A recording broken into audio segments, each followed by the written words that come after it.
Hi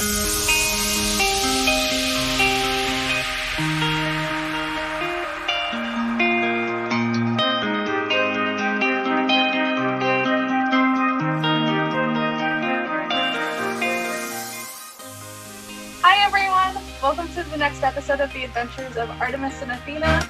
I'm Artemis, that's Athena, and today we are diving into the world of cosplay props. So what that means is basically anything that is not the clothing that is on your body.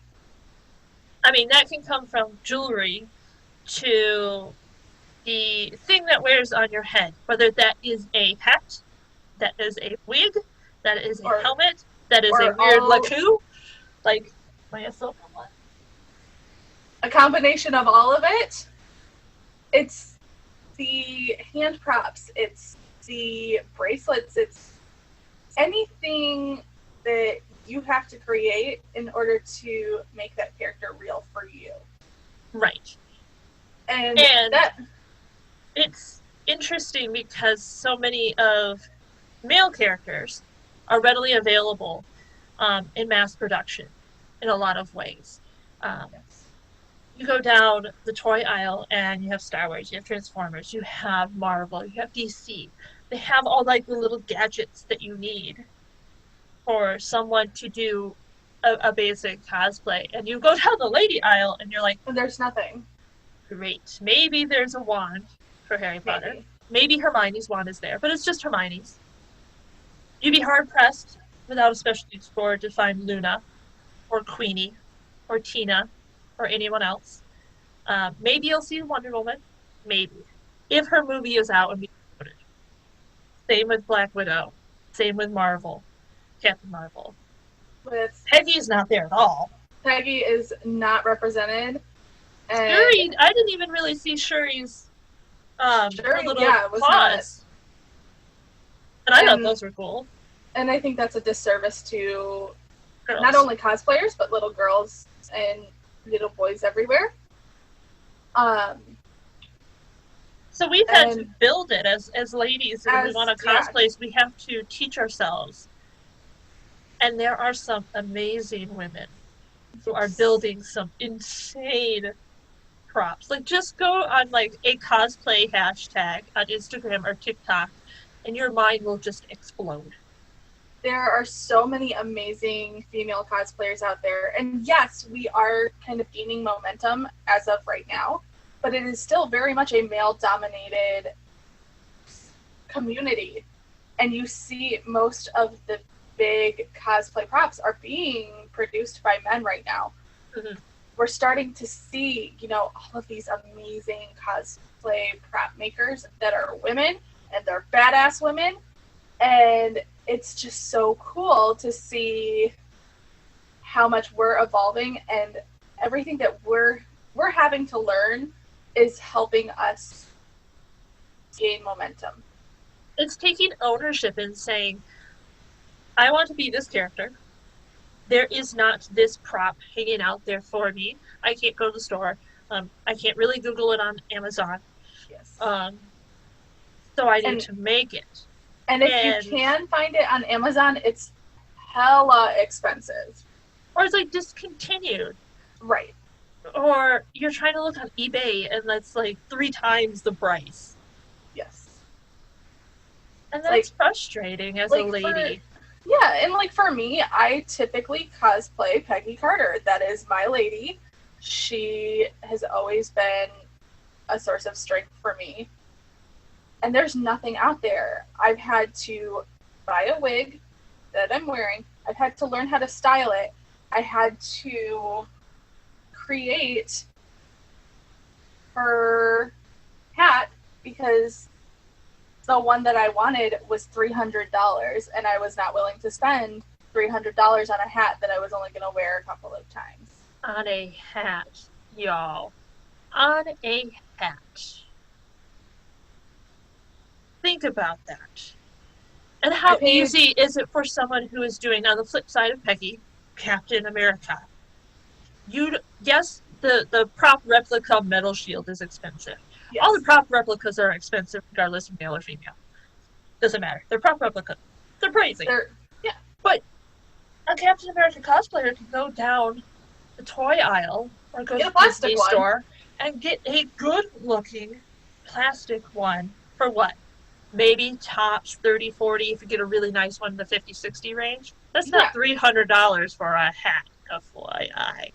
And, you could walk down any, specialty, like, nerd store, like comic book shop, anything like that. You'll find, an Iron Man helmet that you can wear for a cosplay. You can find the Mandalorian helmet. Where's Bo-Katan?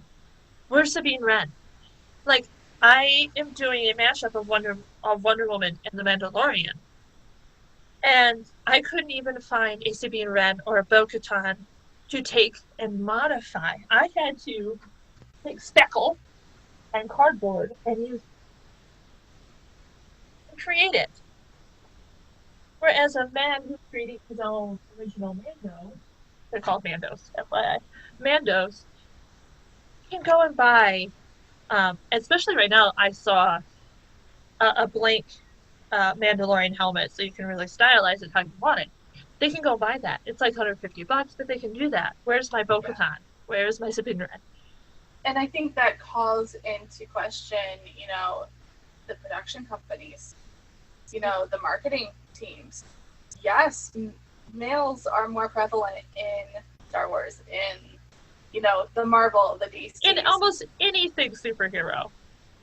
But you're finding a bigger group of women that are saying, hey, I want to be represented. Why are you not doing this? And because they're not listening to their audience, because we're not a targeted audience, we're going to have to learn a whole new skill to make what we want. And that's great. But why should we have to work twice as hard to have the things that we want for our cosplays when a man can go out to Walmart and get a basic cosplay for $100? Right. And that does draw attention. It is pricey to do what we do. I'm a big fan of, as cheap as possible, making it affordable. But it still costs a little bit of money to create something custom that is for a female cosplay character. Warbla, which is a Cheap. heat activated plastic, essentially. I was It's like, like a polyurethane. Is $70 a sheet for a sheet this big. It's not cheap. And even Ava foam, a good Ava foam sheet can be a little pricey. And a lot of things don't just take one sheet. right. Or you screw it up like I do a lot. And, a couple of years ago, I created a Loki horn situation. I think I spent $70 on the supplies to make it. And it worked well for what I needed, and it looked great. But the second I went and handed it to someone who was also going to wear it, it broke, because we don't have the option of prefab stuff. And I bet you anything, the second Loki drops on Disney Plus, you're going to start seeing those horned helmets. You're going to start seeing everything. Where's my Wanda merch? Like, I've seen a really couple good figures that are 200 plus. Beautiful. They're collector figures. Where is she in the stores, by the way? I can't walk down the aisle and go pick up a Wanda figure. I couldn't even pick up a Wanda figure before. Yeah. Where is her headpiece? Where you're finding that headpiece is not in the stores like you will find it for Loki, or you find it for Iron Man. It's on Etsy and these small companies Redbubble. where women are going, I want this, so I need to create it because it's not being given to us. And it's the realization that there are other women out there who want the same thing, who may not have the resources to make those. Because here in the Midwest, just now are we getting Warbla. Yeah, it's only been very recently. I almost didn't discover that we had Warbla, that I did not have to order and ship. I don't work in Warbla, but if I had wanted to, until the pandemic started. So that's a year ago. So you have communities that are not in New York or Chicago or a big city Yeah. where we have access to that. I mean, we have Joanne for Yeah. fabric. There's a few specialty fabrics, but they're so overpriced, it's not funny. Whereas in a big city, you could just go to it. So I think there's Yeah. a lack of being able to get what we need in small And places.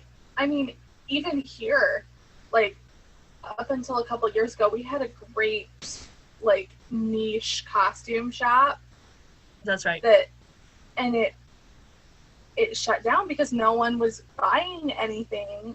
I mean, that's where I went to get all of my stage makeup because without it, I have to order online. And I think that's another big thing. The makeup that is coming out of these women. Because they're realizing I need to be green for Gamora or Fiona. I need to be orange and white for Ahsoka. I need to be blue and purple for Nebula. But I don't want to destroy my face to do it. So it is women who are really championing this idea of let's create something that doesn't destroy us, but gives us what Yes. we want And and I the think that's pigment that we want. and I think that's where you're seeing a rise in specialty theatrical makeup. I know specifically for me, I live on water-based face paint, especially for like my Fiona cosplays or my Sally cosplays. Anything that is not a natural skin tone, this is my baby. And I don't want to like rag on the men because there are some amazing makeup artists that are coming out of these men, but they're stepping up. They're going, look at these ladies. going, We gotta bring our game. And I was like, yes, you do. yes, but it's still like a very feminine thing to do makeup. The marketing is directed towards the female identifying face, Yes, but the male identifying still needs it to do cosplay. and the thing is, I definitely think even still within the cosplaying realm, there is a stigma against anyone who is male identifying who pulls out, Jack Skellington or, a Shrek or, a Groot. I don't know. Like something that requires a natural extensive coloring. makeup. Yes. And yeah, it's completely cool if they draw battle scars and wounds and stuff on that. But the second they do something that is unnatural, it's considered feminine. And I think that it's a disservice. It's a disservice to the cosplay community as a whole. Yeah. But that's where I think the ladies step up. We go, yeah, well, you need help. Here it is. We got you. There are so many communities, whether it's on Facebook or it's on the other social medias, that women are helping women, which is great. And it's really stepping up, or even women helping the male identifying. And they're just like, listen, I had to do all this research. I had to learn all this weird stuff. Here it is. I've created a pattern for you. I've created a tutorial for you. I've created something for you. And the thing because I know how hard it is. Yes. And so many of those creators go uncredited because the attention that the male identifying body gets from doing it far outweighs the fact that there's more than likely a woman behind it. Oh, especially behind some of the tutorials and the patterns. It's a lady there. It just is. And we don't want to go on record as being, man and male identifying hating. That's not. Oh no, I use a lot of I've used a lot of male created patterns. I think the Mando helmet is actually it's obviously born out of men because it is based off a male Mandalorian helmet because I don't have a Sapid Red or a Bo-Katan pattern to pull from. And I created Thors Hammer from a male YouTube video. I don't have access to that hammer now because it is in storage at my college's costume shop. So, but the fact that it took 4 days Not easy to build that, and it was used for a superhero show that ran 5 shows. You know, well, yeah, because usually we're creating something that we wear for a day. At least I really need to stop making so much and just rewear cosplays. I'm going on record. Y'all can hold to that. But you wear it for like a day, so you spend all this time in right day. And I mean, I'm not gonna lie to you, I've worn this cosplay multiple times. Like, I wore it to our friend's wedding. That's because you're Peggy. You are. But let's say I am currently working on an ogre Fiona from Shrek. Do you think I'm gonna wear all of that every day? No. You're not gonna glue a fake nose to your face every day? Girl, I'm not even gonna buy the nose. I can do it with makeup. That's another thing. You can do it in other ways. You don't need to go and spirit gums. That's not what you want to do. I already have a fairly bulbous nose, so it works for me. But the thing is, like, most people who see, ogre Fiona, they think, she's short, she's stumpy, she, blah, blah, blah, she's an ogre. So that's an excuse to be dumpy and not do a good job. But the thing is... Women are going, no. We are going to She's still a princess. She's still a princess. She, I have full plans for a corset with that one. It's... And I think that's where women take ownership. We're going, we are going to look epic. And we are going to look fabulous. Well, and we're going to do a service to a character that is otherwise overlooked. Yes. And I think you're seeing a lot of that, too. And I think that's where it's also coming into the fact that we're doing a lot of creation because we're picking characters. And by default, a lot of the characters we pick are also side characters because that's where women are placed in a lot of these movies, which is unfortunate. That's a whole other topic. But we're picking these other characters that are often overlooked, and we're saying, no, they are fabulous. I identify with them. I see strength in them. This is an amazing character. So we create and we build so that we can bring that to life and show it off and hopefully inspire a whole new generation to love. And it brings to light, the strength of the women in this cosplay community because we are so used to creating things from scratch. It really has taken on its own art form, and I think that it's something that needs to be highlighted a little more within the cosplay community.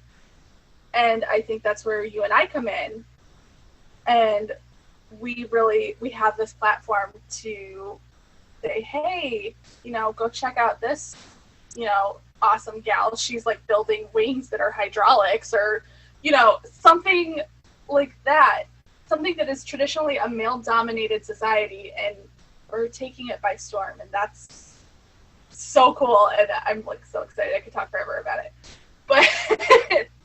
But to see not only the homages to the traditional character, but also taking liberties with that character and making it your own, I feel is a truly gal-centric thing.